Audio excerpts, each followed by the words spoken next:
para podermos nos aprofundar aqui nesse tema, que só ao estudar eu abri muito a minha mente, viu? Orem comigo.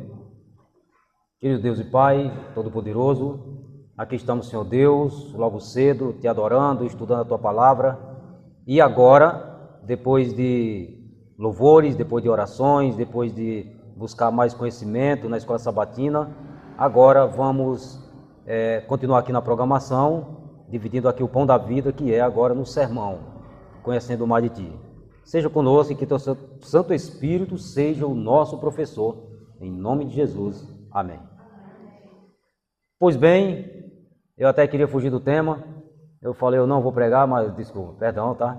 Eu não queria fugir do tema. Mas aí eu senti de pregar um outro sermão. Mas eu digo, não, tá bom, vamos lá, vamos para a mordomia.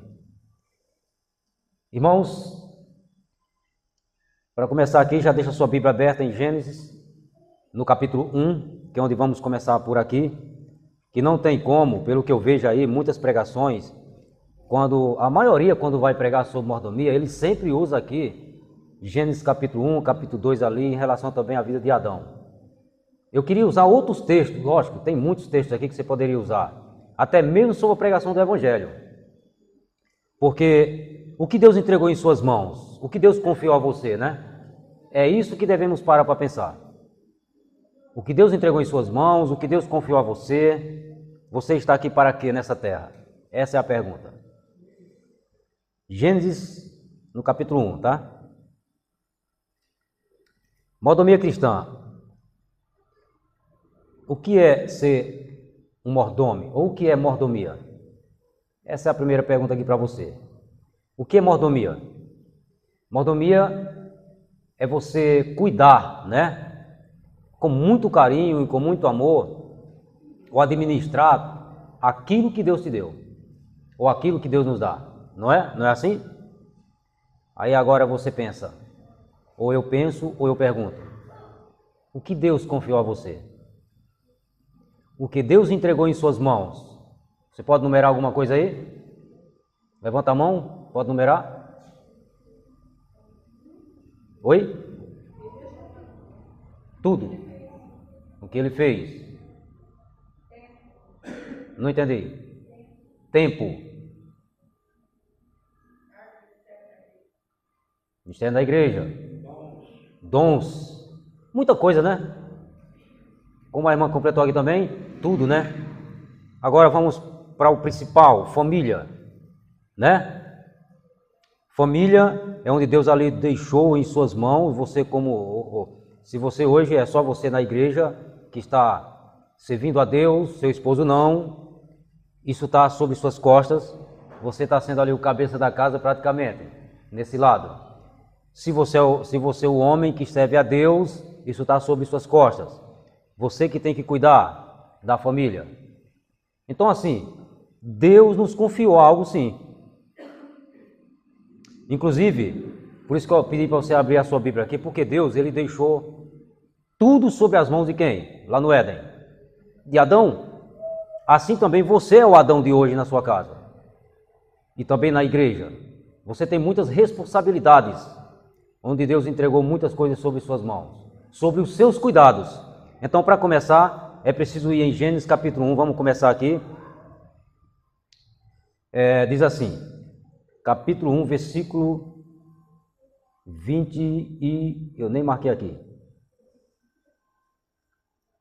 26. Também disse Deus, façamos o homem à nossa imagem, conforme a nossa semelhança. Tenha ele domínio, pega por aí. Tenha ele domínio, lembre dessa palavra, sobre os peixes do mar, sobre as aves dos céus, sobre os animais domésticos, sobre toda a terra e sobre todos os répteis que rastejam pela terra.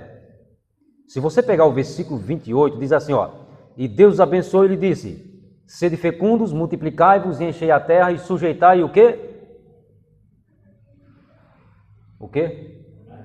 Dominai sobre os peixes do mar, sobre as aves dos céus e sobre todo animal que rasteja pela terra.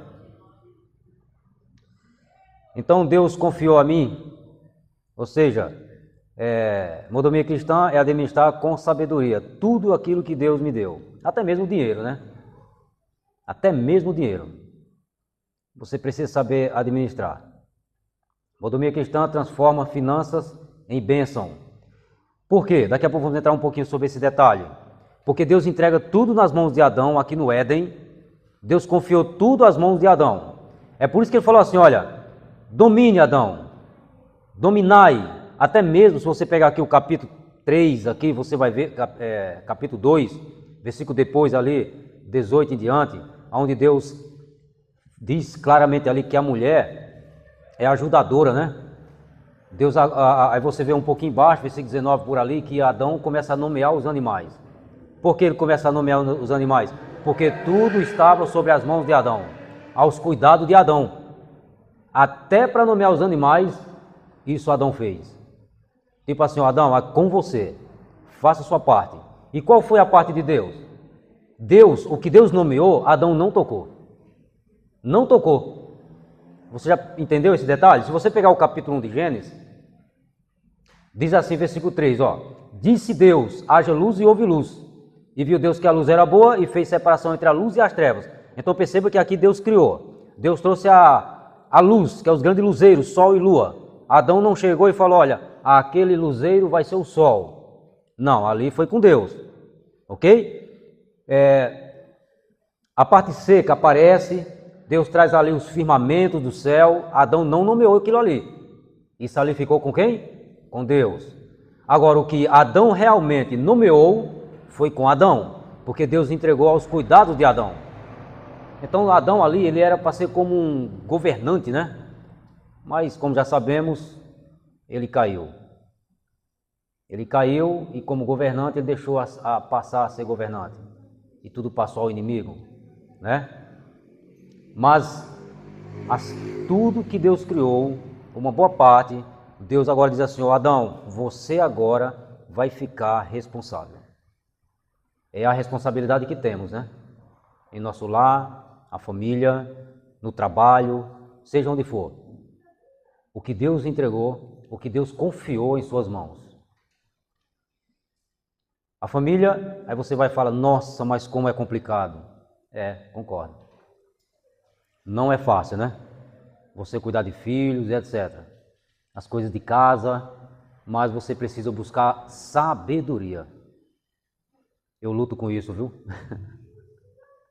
Eu estou sempre, Senhor, por favor, me dê sabedoria para que eu possa cuidar. E como você já sabe que é um conflito terrível, é terrível sim. Não é porque está gravando que eu vou deixar de falar, eu tenho que falar. Mas você precisa buscar sabedoria para cuidar da família. Eu estou mentindo? Estou falando alguma coisa errada? Não, né? Você precisa buscar sabedoria em Deus. Adão, ele tinha tudo nas mãos. Adão tinha a sabedoria vinda diretamente de Deus. E isso eu e você precisamos buscar a cada dia. Porque depois da queda, o negócio foi abalado. Casamento que teria que ser uma bênção, hoje é uma tragédia. Mas isso quando você não coloca Deus à frente. E mesmo colocando Deus à frente, é trabalhoso. Porque você tem que perseverar. Então, vamos mais adiante. Se você pegar aqui o capítulo 2 de Gênesis, você vai ver agora que depois de Deus ter concluído toda a sua obra, que você viu que eu comecei falando sobre a obra de Deus, sobre Deus entregar tudo nas mãos de Adão, para ele dominar e etc. No capítulo 2, versículo 7, diz assim, então formou o Senhor Deus ao homem do pó da terra, ele soprou nas narinas o fôlego de vida, e o homem passou a ser alma vivente. Por que eu vim nesse texto? Porque se você pegar o capítulo 2, a partir do versículo 4, você vai ver assim, ó, esta é a gênese dos céus e da terra, ou essa é a história dos céus e da terra. Não havia ainda nenhuma planta no campo, na terra, pois ainda nenhuma erva do campo havia brotado, porque o Senhor Deus não fizera chover sobre a terra. E também não havia homem para quê? Para lavar o? Você percebeu? Deus agora foi criando todo o terreno, Deus foi preparando tudo bonito, né? Depois Deus foi preenchendo ali os espaços. Como por exemplo, no primeiro dia Deus traz o sol, né? Aparece a luz. No segundo dia vem agora o firmamento dos céus. No terceiro dia, você vai ver ali que aparece a porção seca. No quarto dia, os grandes luzeiros. No quinto dia, os animais marinhos. No sexto dia, os animais selváticos, como também Adão e Eva. Deus foi criando tudo com muita sabedoria, e Ele é Deus. E logo depois, Deus foi enchendo ali cada espaço. Então, depois que tudo foi criado, aí Deus disse assim, olha, agora precisa de alguém para cultivar. Você já imaginou a responsabilidade de Adão? Eu pergunto mais uma vez. Porque Deus criou tudo perfeitamente, tudo maravilhosamente, e agora Deus pensou em quem? Em um homem, para cuidar de tudo, entregar tudo aos seus cuidados. É impressionante. Aí Deus agora teve a ideia de trazer o homem do pó da terra. Porque como lemos no capítulo 2, versículo 4, você viu que não havia homem nenhum para cuidar do solo. Mas a Bíblia fala no versículo 8, uma neblina subia da terra e regava toda a superfície do solo. Subia da terra e aí Deus fez o homem do pó da terra. Depois que Deus fez o homem do pó da terra, aí ele agora coloca Adão aonde? Lá no Éden. No versículo 8, Deus entrega agora um presente a Adão. Colocou Adão ali e disse, olha, Adão, é com você. Fiz a minha parte. Cuide, seja um jardineiro, cuide com muito carinho. Eu fico imaginando aqui, Deus sim falando isso para Adão. Não está escrito aqui, mas eu imagino, porque está claro que Deus coloca ele no Éden para cuidar, porque isso é bíblico. E plantou o Senhor Deus um jardim no Éden, na direção do Oriente, e pôs nele o homem que havia formado, depois que estava tudo preparado.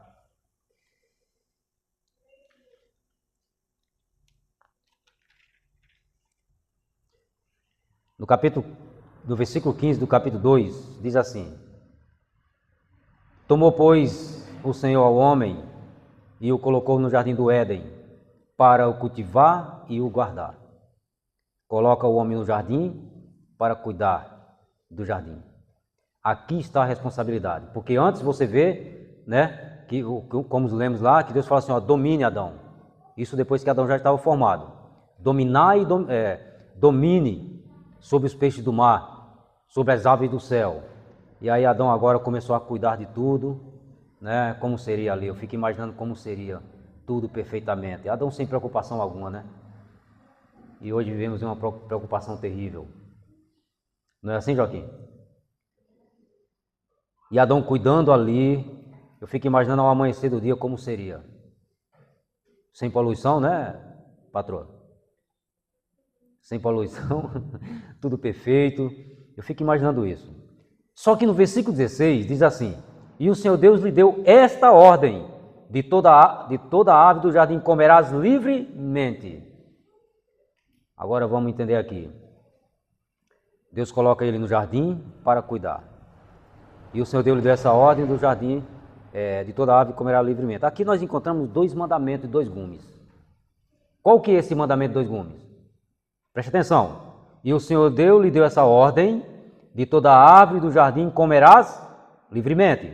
No versículo 17, mas da ave do conhecimento do bem e do mal não comerás, porque no dia em que dela comeres, certamente o que, irmãos? Não entendi. Certamente morrerás. Aqui existe um mandamento de 2 gumes. E qual que é? Comer ou não comer. Obediência. Isso, obediência, comer ou não comer. Então, Deus entrega tudo aos cuidados de Adão, mas olha, Adão, você é responsável por tudo. Cuidado. Deus alertou. É tipo nós aqui.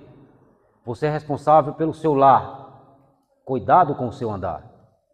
Cuidado com o que você vai fazer. Cuidado como você vai agir. Cuidado e etc. Você é responsável pelo seu lar. O Evangelho. Ide e prega o Evangelho. Deus entregou isso a você ou não? Sim. Então, ser mordomo é isso. É você cuidar, administrar de tudo que é aquilo que Deus te deu. Se Deus confiou a mim a pregar o Evangelho, eu preciso pregar até a volta de Cristo. Eu estou errado? Não. Então aqui, Deus entregando as mãos de Adão. Olha, Adão, você pode comer de todas as árvores, menos daquela.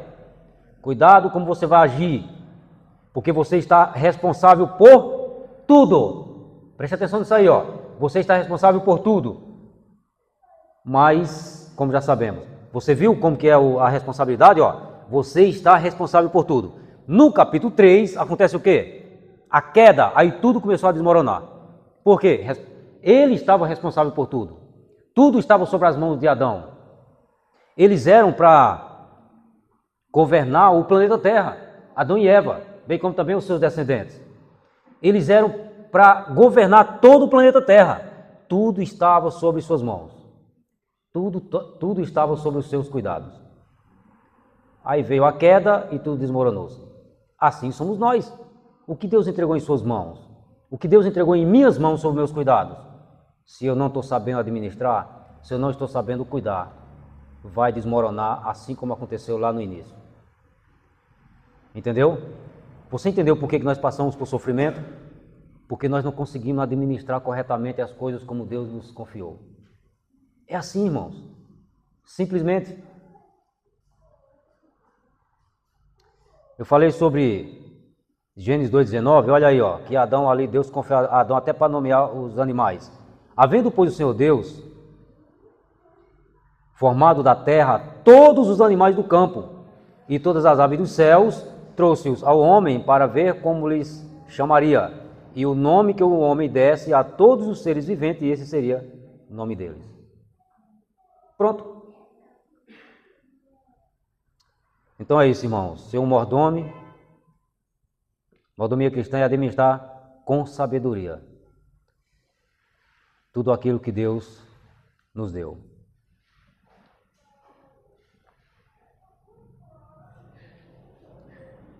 A palavra mordomo é uma coisa muito forte, viu?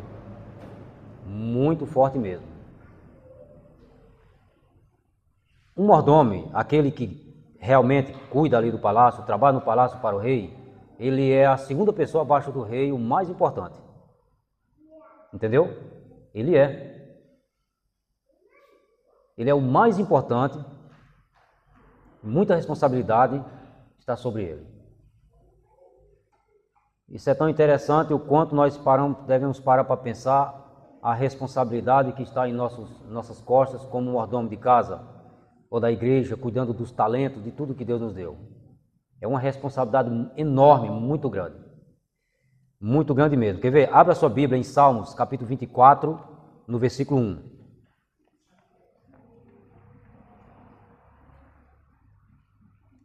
Salmos 24, no versículo 1.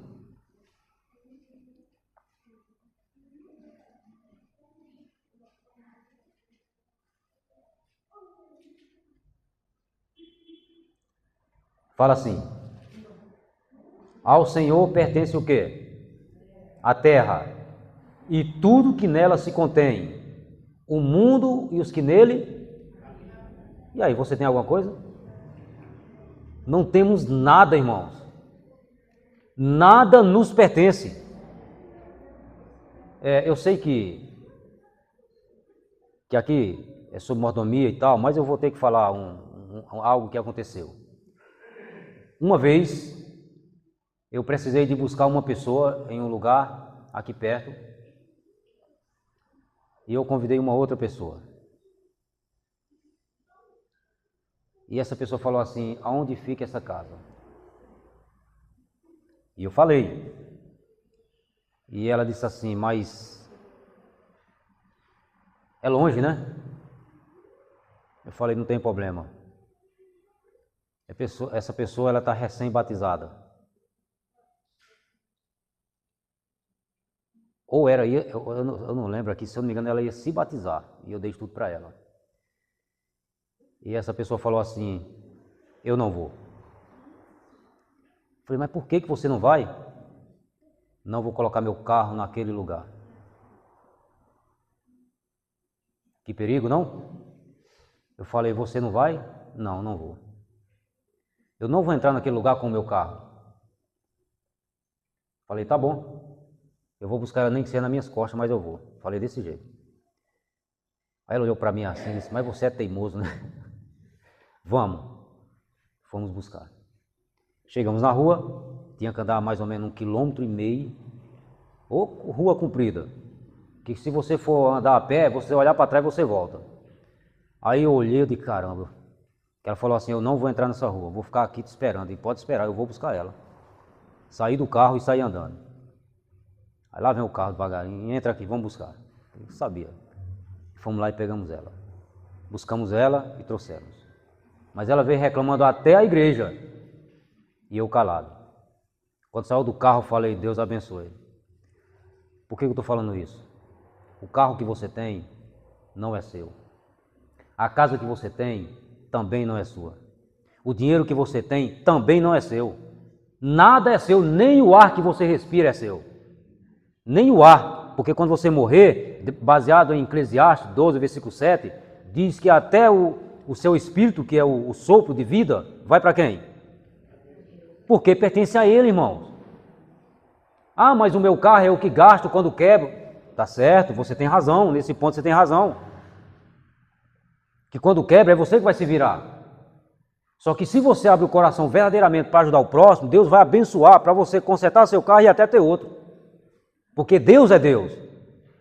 Agora comigo não, você vai se lascar se você quebrar seu carro, viu? Entendeu? Mas Deus é Deus. Se você vem com uma entrega total, Deus vai abençoar, irmãos. Com o seu carro quebrando, você vai lá, arruma, você vai ter dinheiro mais do que isso aí. Sabe por quê? Porque você está sendo fiel a Deus.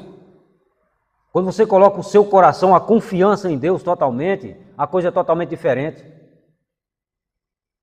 Nada que pertence a nós. Ao Senhor pertence a terra, e tudo que nela se contém, o mundo e os que nele habitam. Habitam. Entendeu? Eu não pego essa moto velha aí e jogo 30 pessoas em cima, porque não tem como. Mas se eu pudesse, tem uma pessoa para buscar lá, eu ia. Eu até estava falando com o França lá, digo, vamos comprar um carro. Vamos dar um jeito aí, e vou colocar aqui para a igreja, não é para mim não. Se eu conseguir, eu vou colocar para a igreja. Só que se quebrar, vai juntar a igreja toda para comprar a peça, viu? Não é eu sozinho não. Não, teve um tempo que eu estava negociando no Costa, né? E eu disse, se eu comprar esse carro, eu vou colocar na igreja para buscar irmãos. Só que deu errado. Mas tudo no tempo de Deus. Então vamos lá. Para continuar aqui, você já entendeu? Nada nos pertence. Somos administradores daquilo que Deus nos dá. Tanto do tempo, dos recursos financeiros. Mas espera aí, mas para mim ser esse mordomo, para cuidar com tudo, administrar com muita sabedoria, o que eu devo fazer? Eu falei um pouquinho antes, né? Devemos nos preparar. Busque preparo. Fale com Deus como ser um administrador fiel. Eu até pensei assim, meu Deus, aonde eu estou errando na fidelidade, eu preciso começar a me consertar. Eu, estudando esse tema aqui, eu digo, eu preciso começar a me consertar. Vamos começar aqui para ir chegamos ao final. Mordomia divide-se nos aspectos nos 4 T's. Que seria, vamos entrar no primeiro aspecto. Abra aí, Robson. O primeiro aspecto é templo. Não queria usar isso aqui, mas findei usando. O primeiro aspecto, espero que dê para me ler, porque depois da cirurgia, diz aí. Propriedade de Deus, corpo. Os cristãos recebem o privilégio de desenvolver a capacidade física e mental com vistas a alcançar o máximo de suas habilidades e oportunidades. Assim procedendo, trazem honra a Deus e podem provar-se uma grande bênção aos seus semelhantes. Esse é o primeiro aspecto. Mas que bênção é essa daí, irmãos? Vocês entenderam aí? Entenderam, né? Não precisa ir muito profundo aqui não, né? Então não vou falar demais também não. Então, quando você busca realmente... essa semana eu estava gravando, que eu vejo enquanto estou gravando vídeo para enviar no Facebook, né? E eu estava gravando sobre a igreja verdadeira. As 8 colunas, inclusive aqui na série, eu vou falar dessas 8 colunas da igreja verdadeira. Então, uma delas é baseada aqui, como começamos aqui em Gênesis capítulo 1, que fala onde Deus deixou ali a alimentação para o ser humano, né? Porque a igreja verdadeira, ela segue os princípios bíblicos de saúde, baseado em Gênesis 1, versículo 26 ali, 28, como acabamos de ler, e também Levítico capítulo 11. A igreja verdadeira, ela segue esses princípios bíblicos de saúde. De que forma eu estou me alimentando? Como? O que eu estou ingerindo, né? Isso é bem importante. Então, quando você busca viver os princípios bíblicos de saúde, você vai ter, claro, saúde bem mais do que aqueles que não querem saber. Você já imaginou você em cima de uma cama, doente, por conta de um alimento que você ingeriu? Você consegue ser bênção para alguém? Não consegue. Você não consegue ser bênção para alguém assim, irmãos. Tudo tem suas consequências. Lá na frente podemos pagar por algo que praticamos lá atrás, claro. Mas isso também nós não tínhamos conhecimento. Só que hoje temos conhecimento, deveremos sim colocar em prática, ou se esforçarmos em colocar em prática. Tem algumas coisas que eu deixei, vou até citar aqui, se alguém tomar, por favor, não jogue tijolo em mim.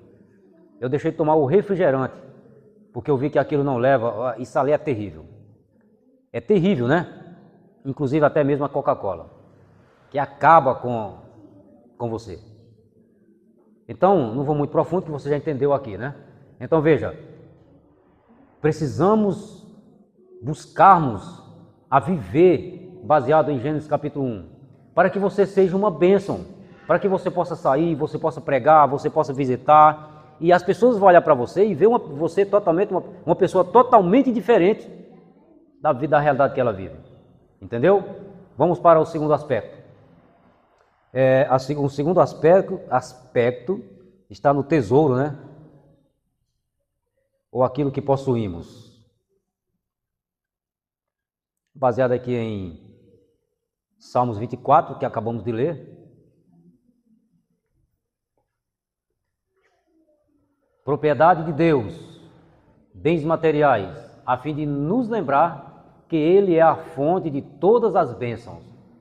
Deus instituiu o sistema de dízimo e ofertas. Os adventistas do sétimo dia adotaram o modelo levítico como método adequado